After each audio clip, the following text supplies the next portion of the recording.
நம்முடைய நீதிக்கு தக்கதாக பலனளிக்கிற நல்ல தேவனுக்கே துதியும் கனமும் உண்டாகட்டும். இந்த நாளுக்கான ஆதார வசனங்கள் ஜெபிக்க 1 சாமுவேல் 26ஆம் அதிகாரம் 23ஆம் வசனம். கர்த்தர் அவனவன் நீதிக்கும் உண்மைக்கும் தக்கதாக பலன் அளிப்பாராக. துதிக்க 2 சாமுவேல் 22ஆம் அதிகாரம் 25ஆம் வசனம்.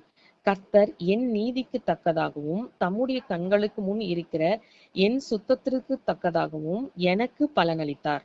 கர்த்தருடைய பிள்ளைகளாகிய நாம் இந்த நாளில் ஜெபிக்க வேண்டியது, கர்த்தர் நம்முடைய நீதிக்கு தக்கதான பலனை நமக்கு அளிக்க வேண்டும் என்றும், நமக்கான நீதியை சரி கட்ட வேண்டும் என்றும், நமக்கு அநியாயமாய் விரோதமாய் எழும்பினவர்களுக்கு முன்பாக கர்த்தர் நம்முடைய நீதியை நிலைநாட்டி நம்முடைய தலைகளை உயர்த்த வேண்டும் என்றும் அதற்காக காத்திருந்து ஜெபிக்கலாம்.